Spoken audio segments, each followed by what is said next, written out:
आसंतु आजी बुझिबा आम शरीरटा आखिकु देखा जाउनथिबा केउ छोट छोट जिनिसरे तियारी एमिथि एक दुनिया भितरकु जिबा जोठी आम शरीरर प्रकृत कारीगर माने काम करंती। हाँ, प्रश्नटा शुणिबाकू बहुत सरल लागुछि नुहे कि, किंतु एहार उत्तर जानिबा पाई आमको आम शरीरर सही सूक्ष्म स्तरकू जिबाकू पड़िबो जोठी प्रकृतरे सबु निर्माण काम चली थाए। आउ सेठी आमको मिलिबो टिश्यू। तेबे इ टिश्यू कोण? एमिति भावंतु जेमिति घर तयारी पाई इटा दरकार सेमिति आम शरीर तयारी पाई टिश्यू दरकार। बहुत गुड़े कोशिका माने सेल्स एकाठी मिसी गोटे निर्दिष्ट काम कले ताकू ही टिश्यू कहा जाए। चलंतु एहाको आहुरी मजेदार करिबा। कल्पना करंतु जे आम शरीर गोटे बड़ कंस्ट्रक्शन साइट आउ एही टिश्यू माने हेउचंती सेठिकार स्पेशलिस्ट टीम। चारिटा अलगा अलगा टीम जो माने पूरा शरीर को तयारी करंती, मरामती करंती आउ चलंती मध्य। तेबे आजी आमे कोण कोण देखिबा। प्रथमे आमर कोशिया ब्लूप्रिंट, तापरे गोटी गोटी करी से चारि टीम विषय जानिबा। एपिथेलियल टिश्यू जी आमर प्रोटेक्टर, कनेक्टिव टिश्यू जी आमको सपोर्ट दिए, मस्कुलर टिश्यू जी आमको चलप्रचल कराए, आउ शेषरे नर्भस टिश्यू आम शरीरर कम्युनिकेशन एक्सपर्ट। ठीक अछि, तेबे चलंतु आरंभ करिबा। आम शरीरर मूलदुआ एही चारि प्रकारर टिश्यू। देखंतु एमाने ही सेही चारि मुख्य टीम। देखिबाकू पूरा अलगा, काम भी संपूर्ण अलगा, किंतु एमानंक भितरे ताळमेळ एते जबरदस्त जे आम पूरा शरीरटा ठीक ठाक चले। तेबे आसंतु आम लिस्टर प्रथम टीम को भेटिबा। एमाने हेले दि प्रोटेक्टर्स बा एपिथेलियल टिश्यू। एमाने हेउछंती शरीरर बॉडीगार्ड। एमानंक काम हेउछि आम शरीरर सबु जागा को कभर करिवा। भाबंतु तो आम चर्मर बाहर पट, पेट भितरर लाइनिंग एमिति कि आम ग्रंथि मानकरे सबुठी एमाने ही अछंती। एमानकर मुख्यतः तीनिटा काम। बाहर आघातरू बंचेइबा, किछि जिनिस बाहर को छाड़िबा जेमिति कि झाळ, आउ किछि जिनिस को शोषिबा जेमिति कि खाद्यरू पोषक तत्व। एबे देखंतु स्क्वामस एपिथेलियम को। एहार कोशिका गुड़िक पूरापूरी चेपटा, ठीक टाइल परी। एमिति काहिंकी?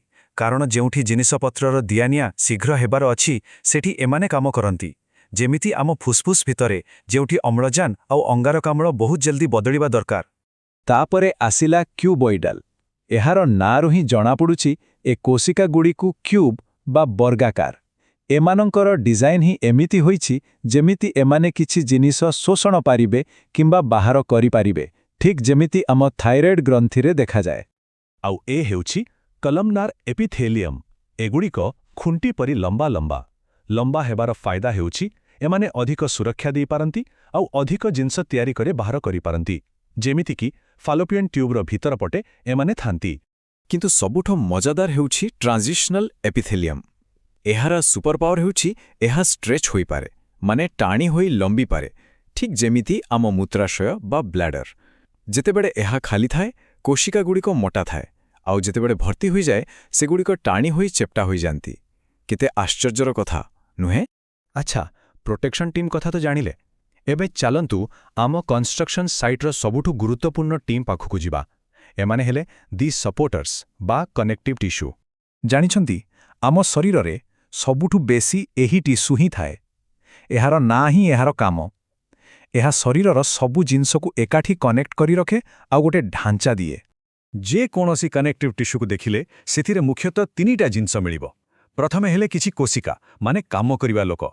द्वितीय रहेला फाइबर जहाँ ठीक छड़ बा रड परी मजबूती दिए।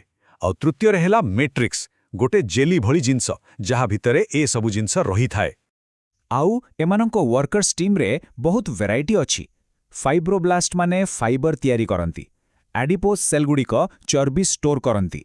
मैक्रोफेज माने पहरादार परी बाहरु आसुथिबा जीवाणु को खाई जानती।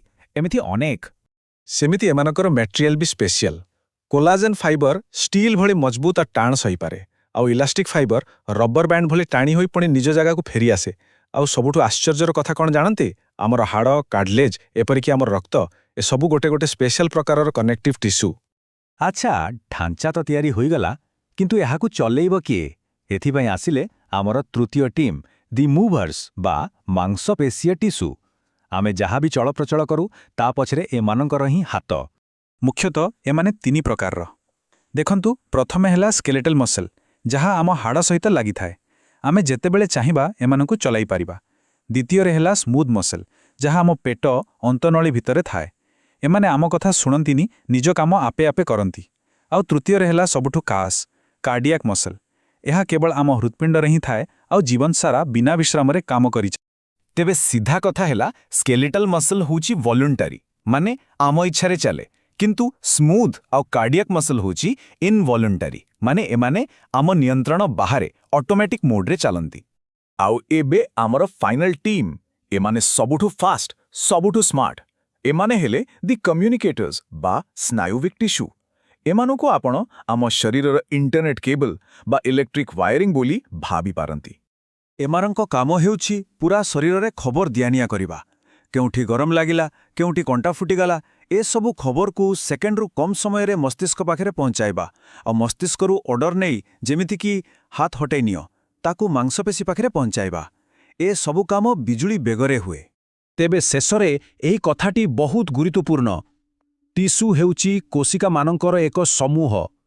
ଗୋଟିଏ କୋଶିକା ଏକା ଯାହା କରିପାରିବନି, ସେମାନେ ଲକ୍ଷ ଲକ୍ଷ ସଂଖ୍ୟାରେ ଏକାଠି ହୋଇ ତାକୁ ସମ୍ଭବ କରିଦିଅନ୍ତି। ଏହା ହିଁ ତ ଟିମ୍ ୱାର୍କର ସବୁଠୁ ବଡ଼ ଉଦାହରଣ, ଯାହା ଆମ ନିଜ ଶରୀର ଭିତରେ ହିଁ ଅଛି।